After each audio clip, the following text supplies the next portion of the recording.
Okay, everyone, so you know that Sunday is essay 2. Basically the same idea as the first paper, but you just have to find at least one research source from our library. Okay, and even though if you look at the instructions, you can take any topic from our textbook and write your argument for or against it, essentially. But remember, we talked about this, where you can use some other topics that we talked about. And really, you can choose any topic of your choice. The only requirements are that, first of all, it has to be an arguable topic. It's not just a report, but something that you can argue. And then secondly, remember to find a research source. And as far as the essay for this week, it's just a really short essay, and it's about Snapchat. So just out of curiosity, how many of you use Snapchat?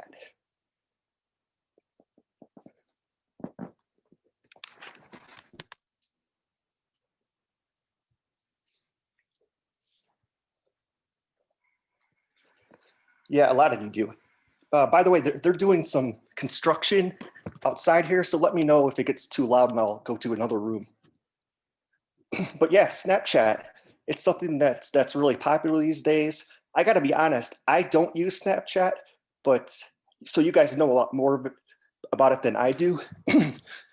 But what are some of the advantages of Snapchat? Or what are some of the cool things about Snapchat? What do you use it for?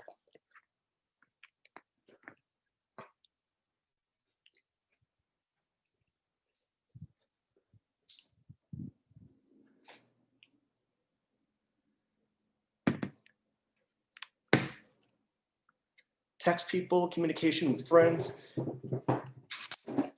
Yeah, you know, it's interesting because it's amazing how digital technology has changed and how these social media tools have changed.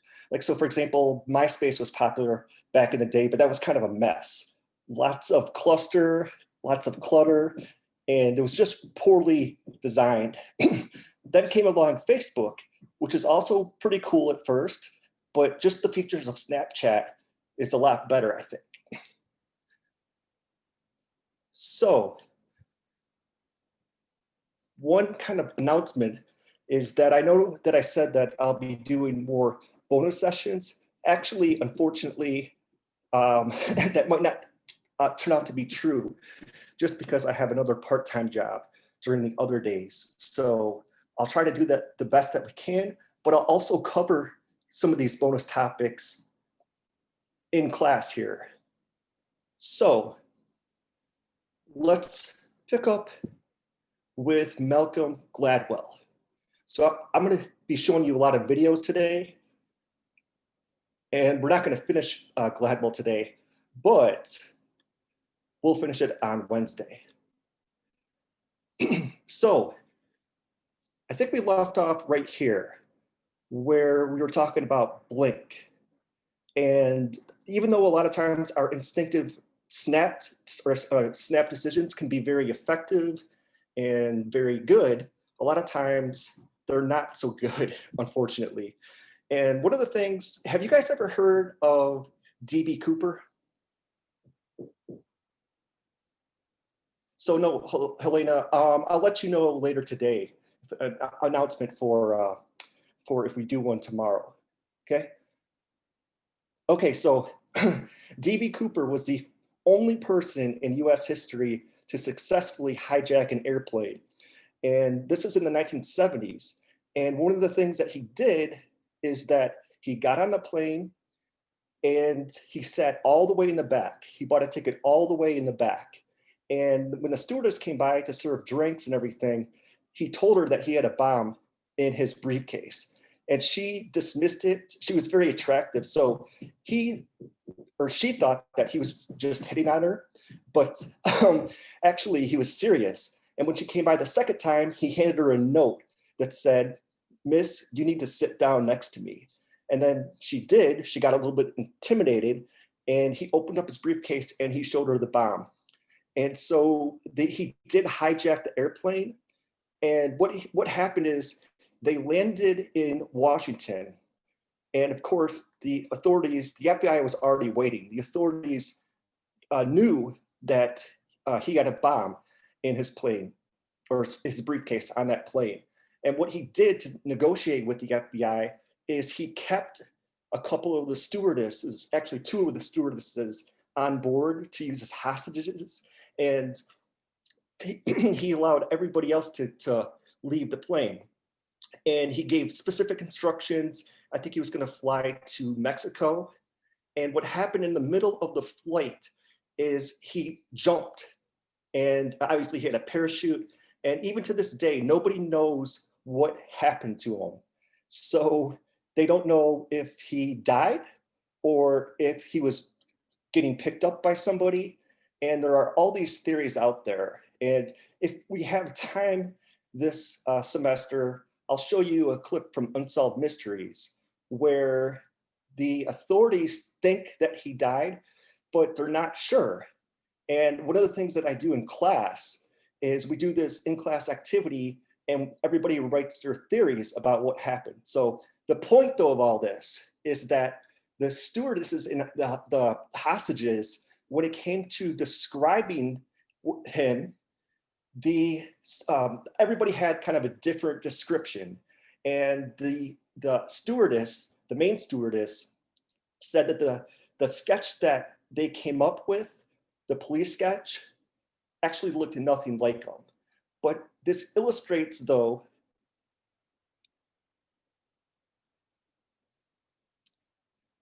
that everybody's blink reaction as to what this guy looked like was different.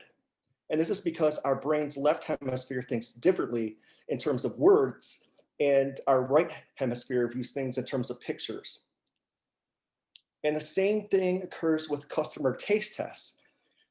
And I'm going to show you a clip here with Malcolm Gladwell. He's going to be talking about Coke. And in the 1980s, there was this huge disaster where Coke changed its product, changed its ingredients. And Time magazine said later that this was the worst decision of the 20th century. And but there's a specific reason for that, because they did these taste tests and Coke was doing poorly against its main competitor, Pepsi. And you'll see that video shortly here. So this is interesting. You know how you go to Publix sometimes, or Costco, or Walmart, or whatever grocery store that you shop at? Sometimes there'll be companies out there that will give, samples out there. And so this one company did this jam test, jelly. And the first time that they tried this, they gave customers about 24 different choices of flavor. So they would have peach, apple, grape, cherry, like whatever it might, strawberry, whatever it might be, strawberry, cherry. And the customers had 24 choices to choose from. And this only resulted in about 3% of people that showed an interest in it. But when they reduced this to just 6 choices, this resulted in 10 times the effectiveness of the first time, because we would think this kind of defies common sense, right? We think that we have more choices, then we're going to have more purchases. Sometimes that's true, but not all the time. Just by giving people simple 6 choices was more effective than 24 choices. So, okay, this is interesting, and I guess even timely considering what's happened in the last year, but in the 1980s, there was an incident in New York City where police shot an innocent man. And what happened was they were staking out this apartment complex or something, and they were looking for this specific criminal to try to arrest him. And what happened is at night, they saw this guy walking up there with like a bag. And so they went to confront him. And when he turned around, he had a bag or something in his hand. And the police mistakenly shot him. Now, these police had no criminal backgrounds or anything like that. They had good records. But what happens sometimes, the reason why this happened is that they had this blink reaction where they thought that the guy had like maybe a gun in his pocket and was about to shoot them. And what they found, psychologists later found, is that when they test people in group settings, our blink reactions are a lot different than what we do in individual settings. Sometimes when we're in group settings, because by the way, this was a group of police. So what happened though is that their blink reaction, sometimes when we're in group settings, we lose focus and we are more instinctive and more likely to make mistakes. So as a result of this, police departments started reducing the number of team units because what they find is that in individual settings, individuals are slower, calmer, and make fewer mistakes. So this is interesting because I know that a lot of you are young, so you might not be car owners yet, but you will be eventually. I mean, some of you are, of course, or some of you rely on your parents' cars, or some people just ride the bus. And for college students and high school students, when you go into a dealership, what happens is that this guy talks about, his name was Bob Galome, and he was very effective at selling a lot of cars compared to his colleagues, compared to the other car salesmen. And what he said in interviews is that the reason for this is that he precisely avoids using his blink reactions. And what that means is that, for example, if you're young, if you look like a high school student or a college student, most car salesmen would not really take you seriously. But Bob Galome did take young people seriously. Now, why do you think he was successful? And think of this in terms of blink snap reactions. When somebody comes into your car dealership, why did he take young people just as seriously as the older people? Any guesses?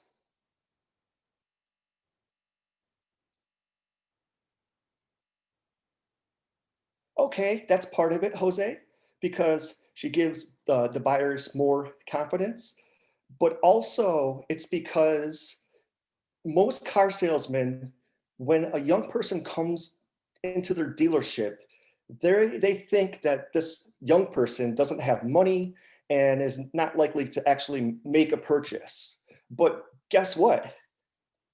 Bob Galome figured out that, hey, when a young person comes into their dealership, yeah, they themselves are not going to buy a car, but guess who is? Why are they looking?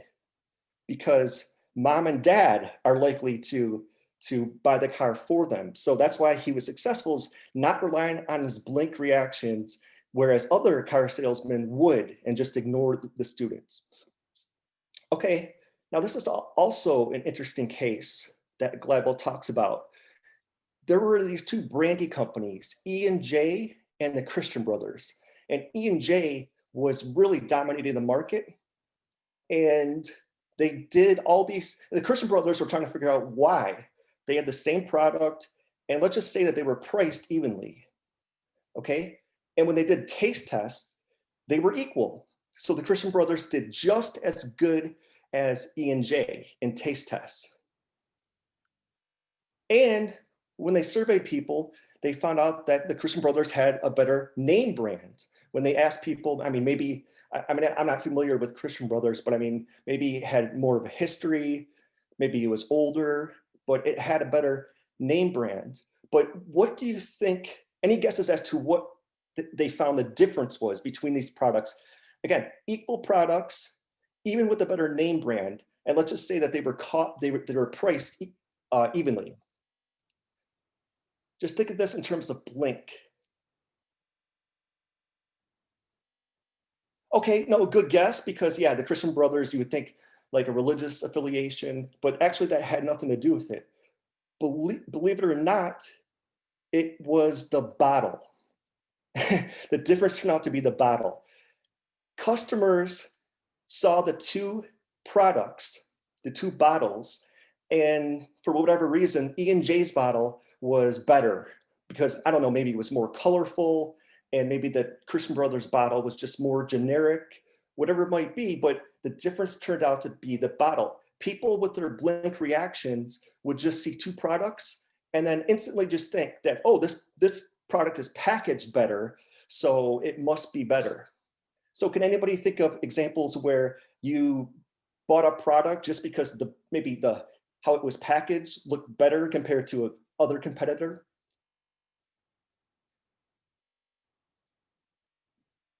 I mean, I can give you another analogy. If you are a gamer, a video gamer, and you go to Best Buy or Walmart or wherever you shop, and you're browsing the games that they have on the shelves, and let's just say that you see a game that you have never heard of before, but maybe the box looks pretty cool, and the images on that box look pretty cool. Sometimes you're more likely to buy something just on your blink reaction to it, just by looking how a product is packaged. And other examples here, it turns out that when they did taste tests, 7-Up, for whatever reason, did poorly when they added yellow to the can. So they went back and changed their can.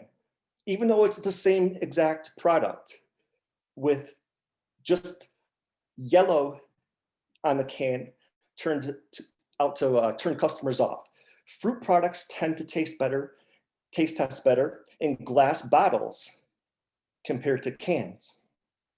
Ice cream tested better in cylinder containers. So what these researchers would do, or what these companies would do, is that they would give customers taste tests, and same exact product, but just the way it was packaged turned out to affect the results. So here is Malcolm Gladwell talking about Coke versus Pepsi and why Coke made a huge mistake in the 1980s. In fact, they did so bad that they came out with a new Coke. And then when they found out that people hated it, they ended up going back to Coke. That's why if you go to buy a can, sometimes it'll say Coca-Cola Classic. And that's a direct result as why they changed back. It had something to do with a blink reaction. And this is pretty interesting. Let's turn to marketing for a second, because one of the deemed greatest fiascos of modern time was the introduction of new Coke. Yeah. Now you see this entire fiasco also as a product of kind of overthinking on one hand and going to snap judgments at the same time. Not understanding the complexity of snap judgments. I mean, new Coke, I can demonstrate this right here. This is what led to the new Coke fiasco. Pepsi was going around doing a Pepsi challenge, right? 2 identical cups.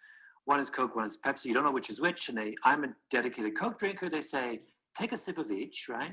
Sip, sip. Tell me which one you prefer. And I say, that one tastes better. And then they say, lo and behold, it's Pepsi.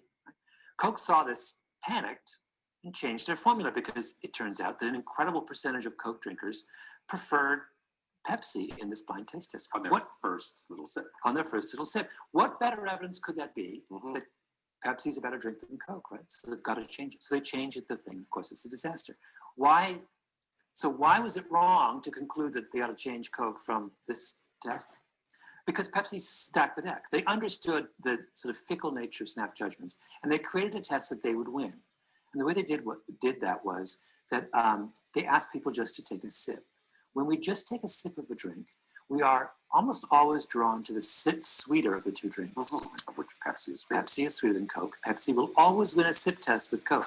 If, on the other hand, you ask people to drink the whole can, they're inclined, less likely to like the sweet one, because the sweetness becomes cloying. And they'll go for the not so sweet one, Coke.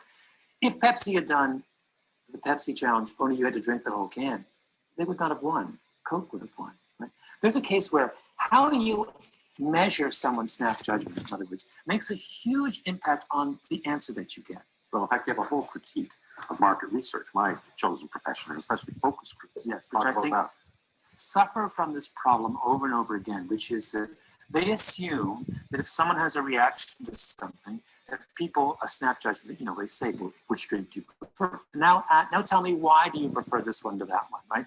And they assume that just because we can accurately say I prefer one to another, we can also provide an explanation of why we prefer one to another, and we can't. One of the greatest, most important truths of snap judgments is that they come from our unconscious, and as a result, they come from a part of the brain that we have no understanding of, or it's outside of our awareness. Our unconscious is the little box in our brain that we can't break into, right? It's the black box. You can't ask someone to explain something that they have no knowledge of. So what do people do in that situation? They make up stories. And I talk a lot about how the stories that people make up when they are required in these formal settings to explain why they have the feelings they do are nonsense. And more companies have made more disastrous decisions by literally interpreting the stories that consumers tell. Then it's a tremendous problem in the world of marketing. Well, it's perverse irony, isn't it, that now we're using people who are overanalyzing snap judgments. Yes, exactly. So you get the worst of all worlds. And it requires, I mean, when I tell this to people like yourself in the market research profession, first of all, many of them have deep suspicions about the efficacy of focus groups. But also they recognize, many of them want to because they recognize what I'm arguing for is that the market researcher has to bring some level of skill and interpretation and sophistication to the products of market research. You have to be an anthropologist. You've got to be an anthropologist. You're not a statistician. And that's the thing, that people fell into this. They thought it was simple gathering of statistics. It's not. It requires a brain and some interpretation and some thoughtfulness. And that's the lesson, and one of the lessons of Blink, which is that when we're dealing with these enormously complex snap judgments, we can't take them at face value. We've got to understand where they're coming from.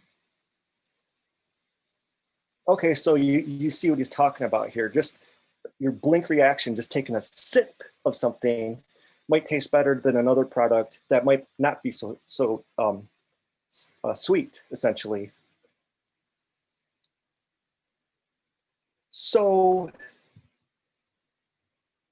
Gladwell talks about this in the context of marketing, but also for your everyday life. So the next book that we'll talk about here is called Outliers, and what determines success. How much of it is a result of cultural factors. So this is where, I think I teased you guys last time as to what months of the year our successful people tend to be born in. He's going to explain that in this video. And then also what makes a pilot more likely to crash a plane. Like what country has the most plane crashes. And assuming that technically the planes are the same and the pilots are just as knowledgeable, there's a cultural component to this.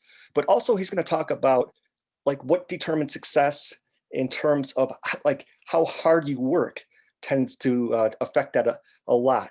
So for example, he's going to talk about the Beatles, and everybody remembers the Beatles, of course, as one of the best rock bands of all time. And that's true, but there's a specific reason why they were so successful. It's because they worked incredibly hard. Most times when you go to a concert, you go to a concert where maybe it might be 2 hours, maybe a little bit longer. Well, the Beatles, for about 6 months before they ever became famous, were doing 8-hour sets in Hamburg, Germany. So we'll take a look at this real quick.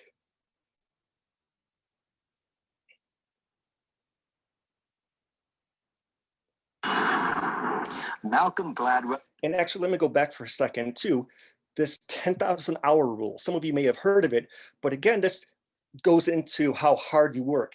In psychology, they say that to be successful in anything, whether we're talking about music or whatever, there's a 10,000 hour rule. So you do this activity for 10,000 hours before you truly become an expert. Malcolm Gladwell is probably the best-selling nonfiction writer in America. Many millions of books based on events. Blink, Should You Trust Your First Impression? The Tipping Point, How Does a Fad Become a Sensation? His new book, which is my favorite, is called Outliers. In it, he explores what makes a person successful. Why do some talented people flame out early while others go on to brilliant careers? His main point is this: success doesn't have much to do with talent. Instead, he says it's almost always a product of hard work and of the culture in which one lives. Malcolm Gladwell, thank you. Thank you for having me. One of my favorite examples is actually your first example, where you talk about hockey players. And the reason I think you talk about them is because what could be more meritocratic than sports? You just, it's not who your parents are. It's just a question of raw talent and hard work, it would seem. But what do you find? where you find, some lovely work by a series of psychologists, what you find is that an overwhelming majority of hockey players are born in the first 3 months of the year, elite hockey players. And the same is true, by the way, of soccer around the world.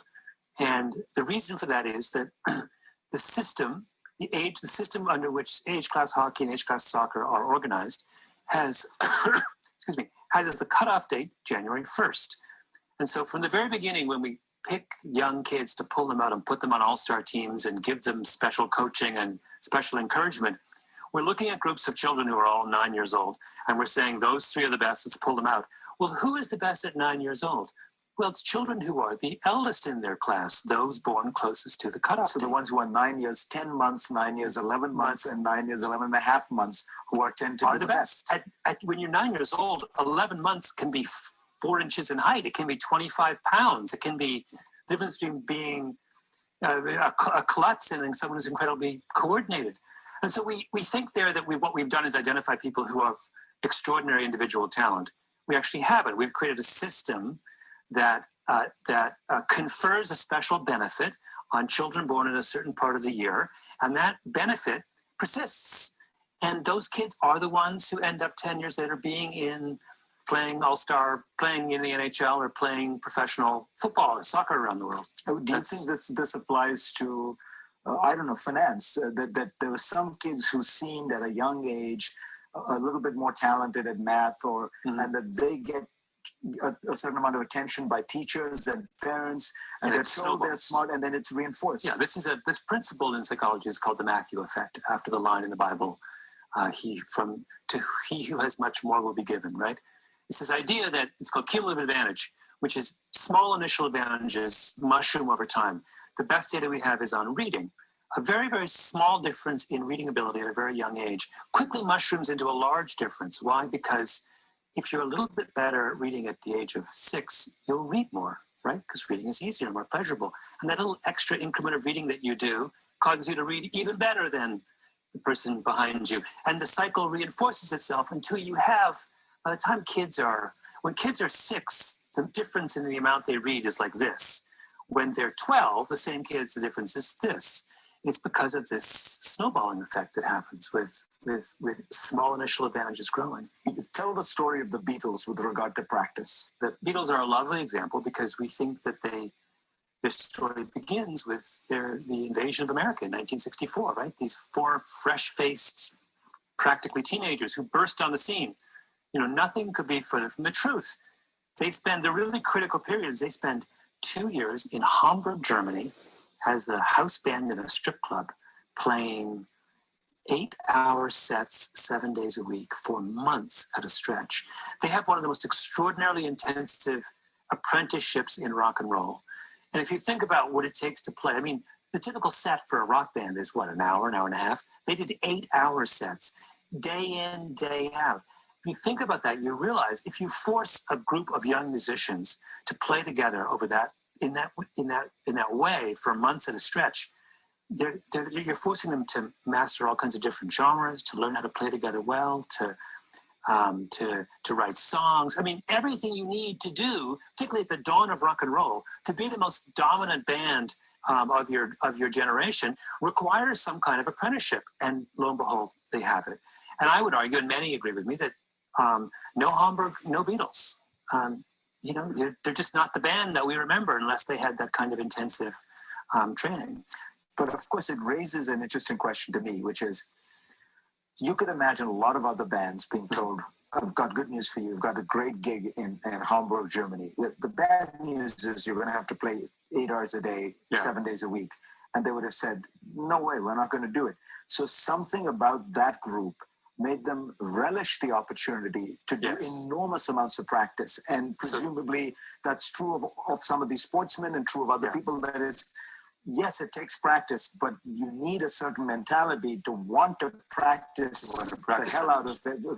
What you have described is what I believe talent is. Talent is the desire to practice, right? It is that you love something or so much that you're willing to make an enormous sacrifice and an enormous commitment to that, whatever it is, task, game, sport, what have you. when people use that word, we usually talk about something inherent in you, right? And we think of something very specific. I don't think that's what talent is. I think talent is simply desire.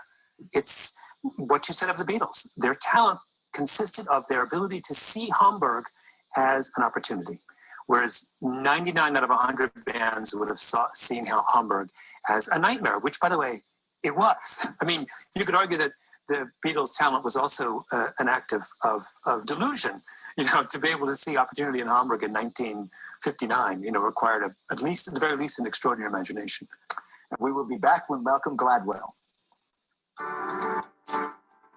Okay, so the next clip, he's going to talk about what country is traditionally, not so much today, but was traditionally the worst at flying planes. And before I show this, any guesses?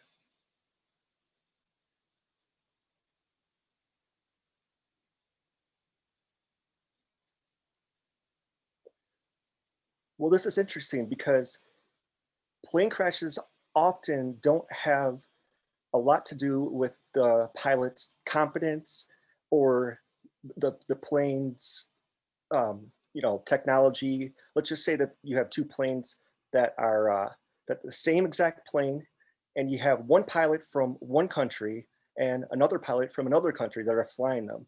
Because this is interesting. There's a cultural component to this. Malcolm, when you talk about what succeeds, some of what of success and failure is not just the individuals, because as you say, that doesn't seem dominant. It's the environment around them, the culture around them. And some cultures, national cultures, seem better and worse. Yeah. You found that by and large, Koreans were very bad at being pilots. Explain that. Being a good pilot, we think, is a matter of technical skill. It isn't really. What about Sully Sullenberger? Well, he's such an outlier to the theory of outliers. That's a very rare kind of plane crash. In fact, I don't know if there'd ever been a successful water landing in the last 50 years. Most crashes are a very different form. The overwhelming majority of crashes are the result of a breakdown in communication between the co-pilot and the pilot. Something comes up, a situation emerges that requires those two pilots to be in open and honest communication, and they fail to do that. One person withholds information, one person doesn't share, whatever. They're invariably social failures. So the question is, this is one component. Is it easier in some cultures for a subordinate to speak openly and honestly to his superior than in other cultures? And the answer is absolutely. In fact, this is one of the dimensions on which cultures vary the most. It's called power distance, right? It is the respect for hierarchy. And there are some cultures that have zero respect for hierarchy, and some cultures for which that is the dominant paradigm of social interaction. Korea, as it happens, is a culture which has enormous respect for hierarchy, where power distance is in fact, the entire linguistic structure of the Korean language is infused with this sense of how do I treat you if you are older and superior to me? I use specific pronouncal forms. It goes on and on and on, right? Well, that is in 99% of cases, a beautiful and wonderful thing. In the cockpit, it's a problem, right?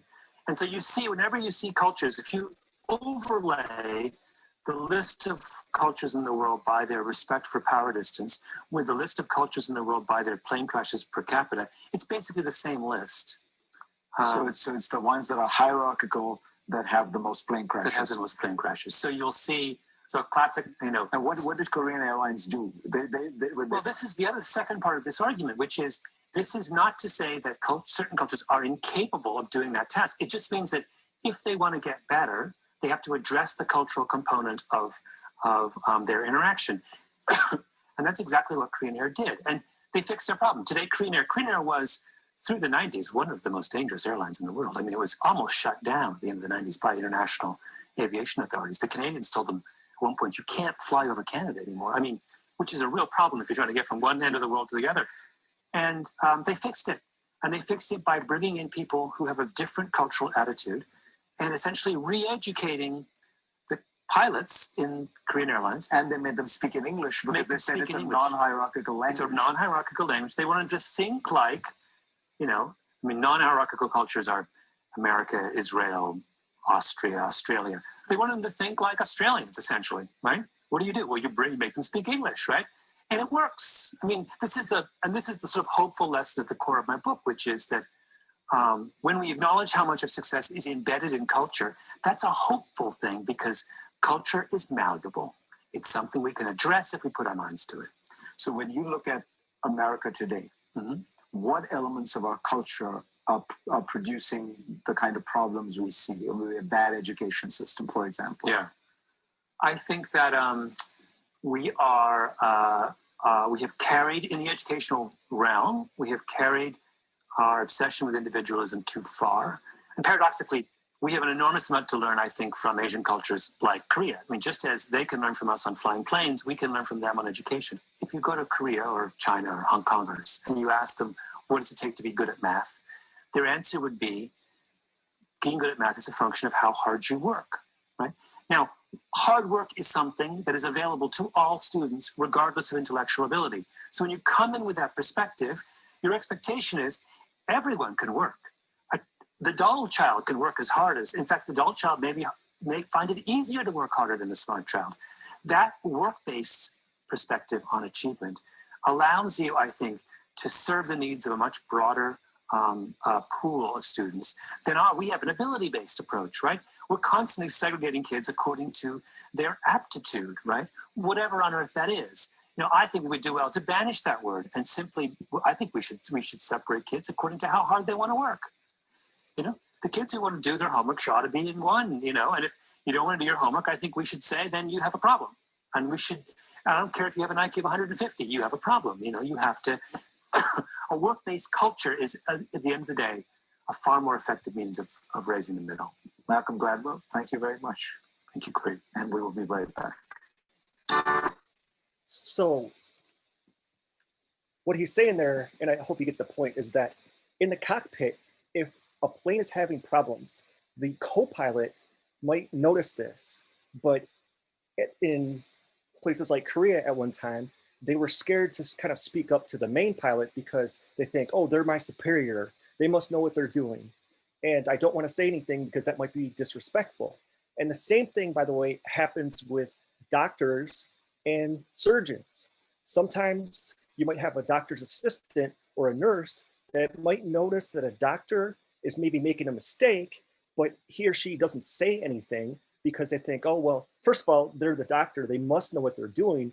But secondly, it would be disrespectful to speak up and tell them about that. So kind of interesting. And I can also tell you a couple other things when he was talking about hard work there. I'll give you a couple basketball player examples. He talks, not in this book, but he talks in just in speeches and articles and so forth about a basketball player from Detroit named Derek Coleman. And what all the sports experts said is that this guy had like almost the most talent that they've ever seen, but he didn't want to work and ended up, I mean, he was still a good player, but they said that he could have been so much better had he worked a lot harder. Another example would be a guy from Arkansas named Darnell Robinson. And this guy was not successful, but coming out of high school, he was a phenom. They were predicting that he would later on become the #1 pick of the draft after college and so forth. And he just didn't want to work. And I mean, there are so many different examples in sports and so forth. Now for his next book here, it's called David and Goliath. And this is kind of why I wanted you guys to do the timed essay on the power of underdogs, because we're going to go through some slides on Wednesday about this, but he uses the story of the biblical story in the Old Testament, David and Goliath. Now, of course, everybody thinks that David was the underdog and Goliath was the giant. Well, actually, if you look closely at the text, that wasn't the case at all. In fact, David was more likely to defeat Goliath. And like in the 1960s, a lot of psychologists started to examine, and a lot of medical experts started to examine the specific language of the text in the Bible. And they noticed a few things. So just because for the other class, we didn't get into this, so I'll save this for next time. But let me just do one thing. So we'll go through all this on Wednesday, but okay, take a look at this example. Now, some of you have seen this before. I know they do this with a lot of high school students, but this is what we call CRT test. So take a look at this question here. A bat and a ball cost $1.10 in total. The bat costs $1 more than the ball. How much does the ball cost? So what do you guys think?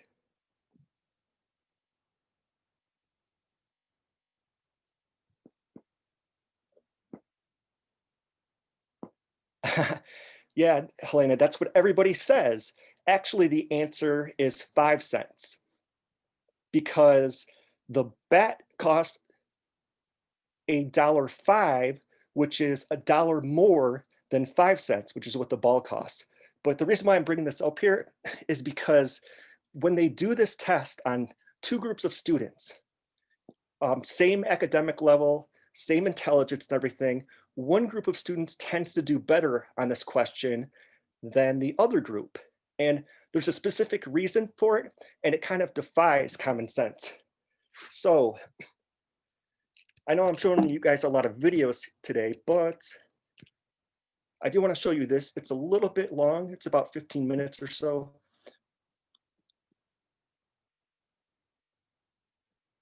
And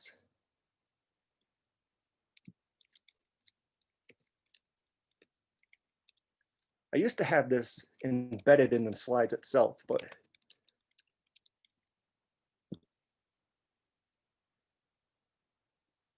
so we'll do this and wrap up with a couple other things here, and then we'll meet again probably on Wednesday.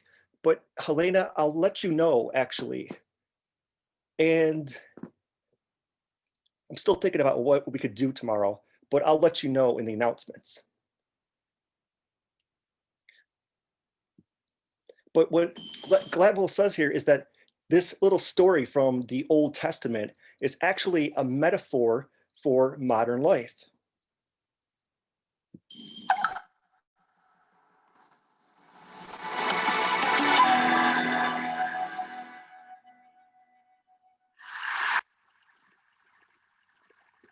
So I wanted to tell a story that that really obsessed me when I was writing my new book. And it's a story of something that happened 3,000 years ago when the kingdom of Israel was in its infancy. And it takes place in an area called the Shephelah in what is now Israel. And the reason the story obsessed me is that I thought I understood it. And then I went back over it and I realized that I didn't understand it at all. Ancient Palestine had along its eastern border, there's a mountain range, still same is true of Israel today. And in the mountain range are all of the ancient cities of that region. So Jerusalem, Bethlehem, Hebron. And then there's a coastal plain right along the Mediterranean where Tel Aviv is now. And connecting the mountain range with the coastal plain is an area called the Shephelah, which is a series of valleys and ridges that run east to west. And you can follow the Shephelah, go through the Shephelah to get from the coastal plain to the mountains. And the Shephelah, if you've been to Israel, you'll know it's just about the most beautiful part of Israel. It's gorgeous with forests of oak and wheat fields and vineyards. But more importantly, though, in the history of that region, it's had a real strategic function. And that is, it is the means by which hostile armies on the coastal plain find their way, get up into the mountains and threaten those living in the mountains. And 3,000 years ago, that's exactly what happens. The Philistines, who are the biggest of enemies of the kingdom of Israel, are living in the coastal plain. They're originally from Crete. They're a seafaring people. And they may start to make their way through one of the valleys of the Shephelah up into the mountains, because what they want to do is occupy the highland area right by Bethlehem and split the kingdom of Israel in two. And the kingdom of Israel, which is headed by King Saul, obviously catches wind of this, and Saul brings his army down from the mountains, and he confronts the Philistines in the valley of Elah, one of the most beautiful of the valleys of the Shephelah. And the Israelites dig in along the northern ridge, and the Philistines dig in along the southern ridge. And the two armies just sit there for weeks and stare at each other because they're deadlocked. Neither can attack the other, because to attack the other side, you've got to come down the mountain into the valley and then up the other side, and you're completely exposed. So finally, to break the deadlock, the Philistines send their mightiest warrior down into the valley floor, and he calls out and he says to the Israelites, send your mightiest warrior down and we'll have this out, just the two of us. This was a tradition in ancient warfare called single combat. It was a way of settling disputes without incurring the bloodshed of a major battle.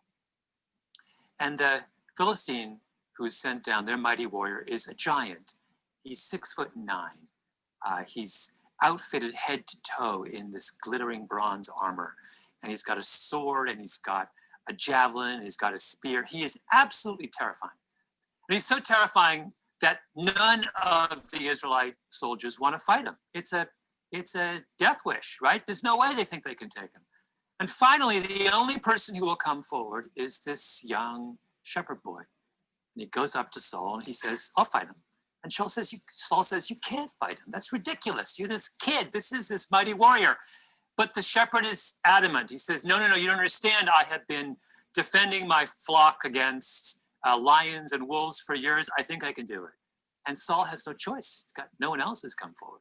So he says, all right. Then he turns to the kid and he says, but you've got to wear this armor. You can't go as you are. So he tries to give the shepherd his armor, and the shepherd says, no. He says, I can't wear this stuff. The biblical verse is, I cannot wear this, for I have not proved it. Meaning, I've never worn armor before. You got to be crazy.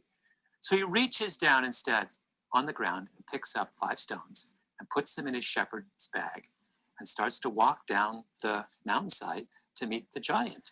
And the giant sees this figure approaching and calls out, come to me so I can feed your flesh to the birds of the heavens and the beasts of the field, right? He issues this kind of taunt towards this person coming to fight him. And the shepherd draws closer and closer, and the giant sees that he's carrying a staff. That's all he's carrying, right? Instead of a weapon, just this shepherd's staff. And he says, he's insulted. Am I a dog that you would come to me with sticks, right? And the shepherd boy takes one of his stones out of his pocket, puts it in his sling, and whirls it around and lets it fly, and it hits the giant right between the eyes, right here, in his most vulnerable spot. And he falls down, either dead or unconscious, and the shepherd boy runs up and takes his sword and cuts off his head. And the Philistines see this, and they turn and they just run. And of course, the name of the giant is Goliath, and the name of the shepherd boy is David. And the reason that story has obsessed me over the course of writing my book is that everything I thought I knew about that story turned out to be wrong. So David in that story is supposed to be the underdog, right? In fact, that term, David and Goliath, has entered our language as a metaphor for improbable victories by some weak party over someone far stronger. Now, why do we call David an underdog? Well, we call him an underdog because he's a kid, little kid, and Goliath is this big, strong giant. We also call him an underdog because Goliath is an experienced warrior and David is just a shepherd, right? But most importantly, we call him an underdog because all he has is that Goliath is outfitted with all of this modern weaponry, like this glittering coat of armor and a sword and a javelin and a spear, and all David has is this sling. Well, let's start there with the phrase, all David has is this sling, because that's the first mistake that we make. In ancient warfare, there are 3 kinds of warriors. There's cavalry, men on horseback and with chariots. There's heavy infantry, which are foot soldiers, armed foot soldiers with swords and shields and some kind of armor. And there's artillery. And artillery are archers, but more importantly, slingers. And a slinger is someone who has a leather pouch with 2 long cords attached to it. And they put a projectile, either a rock or a lead ball, inside the pouch. And they whirl it around like this. And they let one of the cords go. And the effect is to send the projectile forward at towards its target. That's what David has. And it's important to understand that that sling is not a slingshot. It's not this, right? It's not a child's toy. It's in fact an incredibly devastating weapon.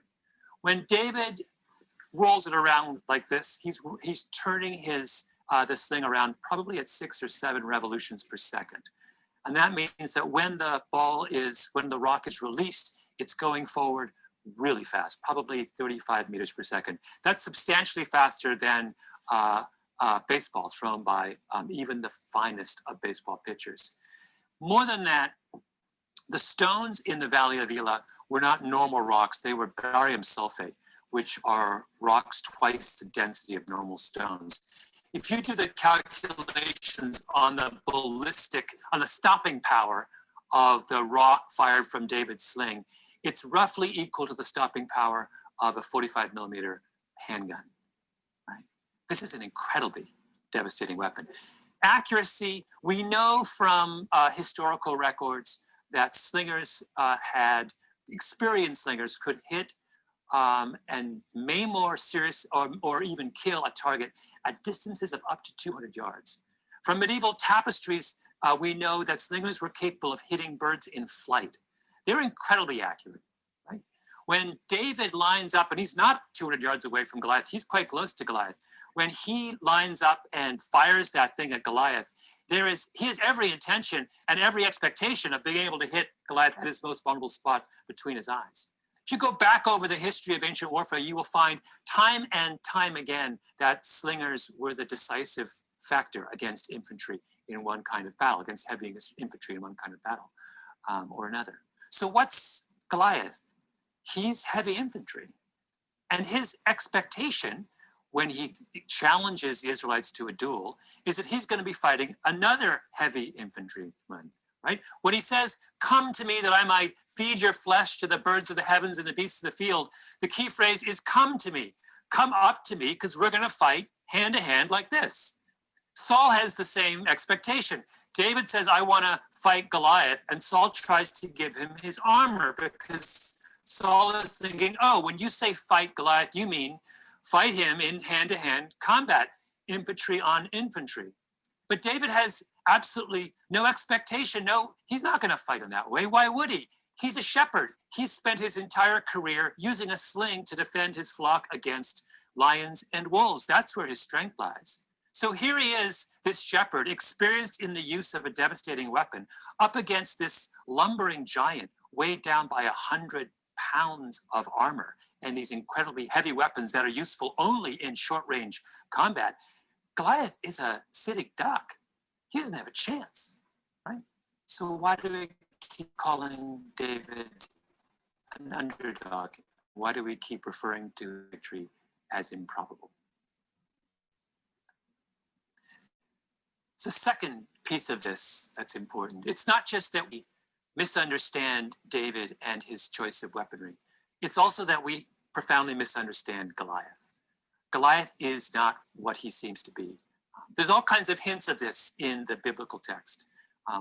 Things that are, in retrospect, are quite puzzling and don't square with his image as this mighty warrior. So to begin with, the Bible says that Goliath is led onto the valley floor by an attendant. Now that is weird, right? Here is this mighty warrior challenging the Israelites to one-on-one combat. Why is he being led by the hand, by some, young boy, presumably, to the point of combat? Secondly, the Bible story makes special note of how slowly Goliath moves. Another odd thing to say when you're describing the mightiest warrior known to man at that point, right? And then there's this whole weird thing about how long it takes Goliath to react to the sight of David. So David's coming down the mountain, and he's clearly not preparing for hand-to-hand combat, right? There is nothing about him that says, I'm about to fight you like this. He's not even carrying a sword. Why does Goliath not react to that? It's as if he's oblivious to what's going on that day. And then there's that strange comment he makes to David. Am I a dog that you should come to me with sticks, right? Sticks? David only has one stick. Well, it turns out that there's been a great deal of speculation within the medical community over the years about whether there's something fundamentally wrong with Goliath, an attempt to make sense of all of those apparent anomalies. There have been many articles written. The first one was in 1960 in the Indiana Medical Journal. And it started a chain of speculation that starts with an explanation for Goliath's height. So Goliath is head and shoulders above all of his peers in that era. And usually when someone is that far out of the norm, there's an explanation for it. So the most common form of giantism is a condition called acromegaly. And acromegaly is caused by a benign tumor on your pituitary gland that causes an overproduction of human growth hormone. And throughout history, many of the most famous giants have all had acromegaly. So the tallest person of all time was a guy named Robert Wadlow, who was still growing when he died at the age of 24, and he was 8'11". He had acromegaly. Do you remember the wrestler Andre the Giant, famous? He had acromegaly. There's even speculation that Abraham Lincoln had acromegaly. Anyone who's unusually tall, that's the first explanation we come up with. And acromegaly has a very distinct set of side effects associated with it, principally having to do with vision. The pituitary tumor, as it grows, often starts to compress the visual nerves in your brain, with the result that people with acromegaly have either double vision or they are profoundly nearsighted. So when people have started to speculate about what might have been wrong with Goliath, they said, wait a minute, he looks and sounds an awful lot like someone who has acromegaly. And that would also explain so much of what was strange about his behavior that day, right? Why does he move so slowly and have to be escorted down into the valley floor by an attendant? Because he can't make his way on his own, right? Why is he so strangely oblivious to David that he doesn't understand that David's not going to fight him until the very last moment? Because he can't see him, right?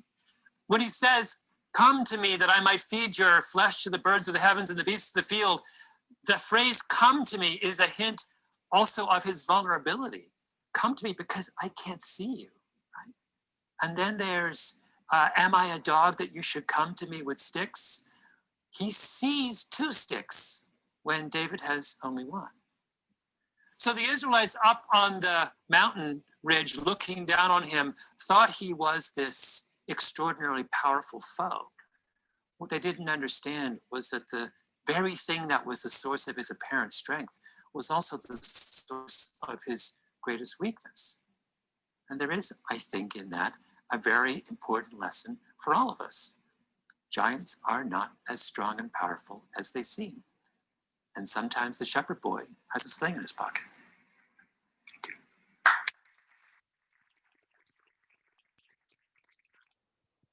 Okay, so you get the idea there. So we'll go through some slides on Wednesday more in this book. One thing I just want to show you, and forgive me if I did this at the beginning of class, because I know I did this at the end of the last class. So forgive me if we did this at the beginning of this class, but somebody last time was asking about the library and how you can access resources. So let me just open up the chat box.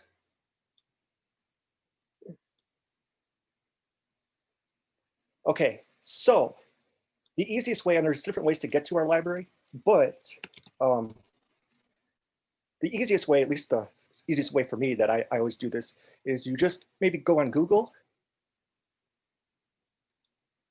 go to our library, and I mean, there's different ways you can find this. You can actually search for journal titles and databases. Just the easiest thing to do though is just right here with the search. And let's just say that we're looking up King Arthur.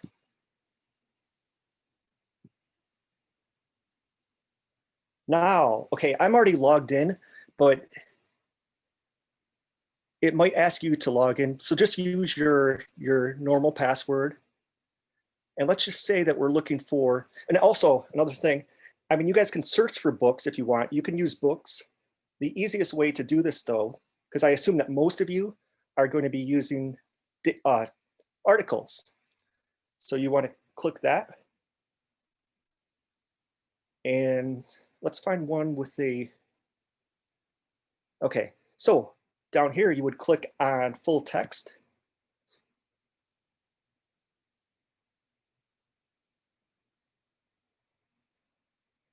And okay, so you'll have access to the full text, but one thing I just want to show you real quick that'll make things easier for you is right here. Now this doesn't appear on every single article, but you're always going to see cite here. Now it might not always give you all these formats, but it gives you formats for citation. So you would go down to MLA, and simply all you would do is a copy and paste.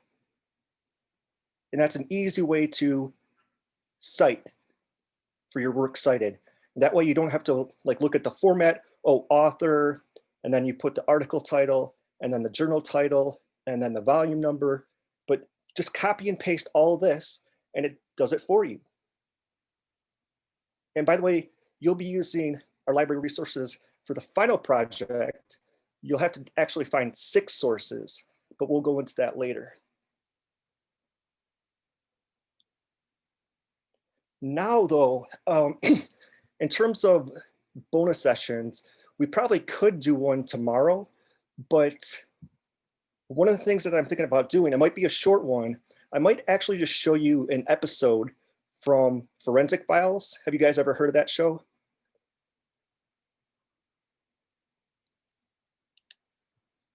Okay, great. Because the reason why I bring this up is that a couple of students last semester, they ultimately didn't do their topic on this, but has anybody ever heard of Darlie Routier from Texas?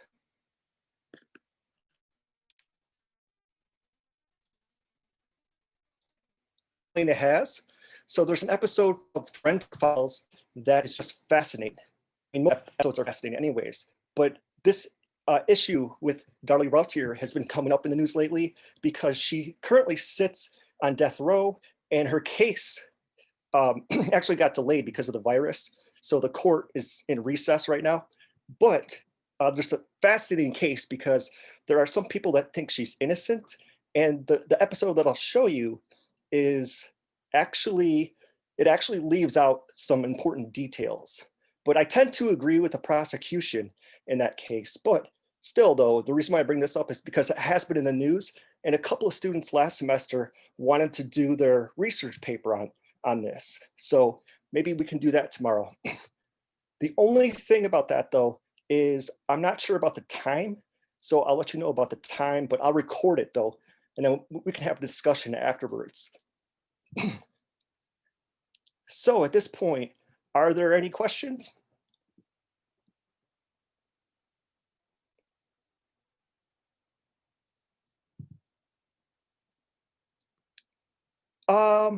Yeah, Helena, I think so, yeah.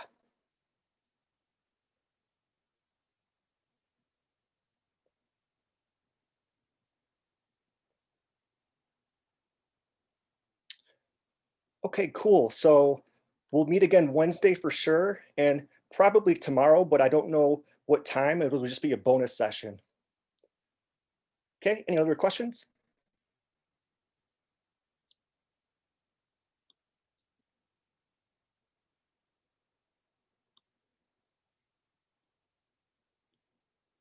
Okay, so remember this is recording, so I'll post this on YouTube later today, so you can always go back to it. Okay, so we'll see everybody Wednesday for sure, and maybe tomorrow.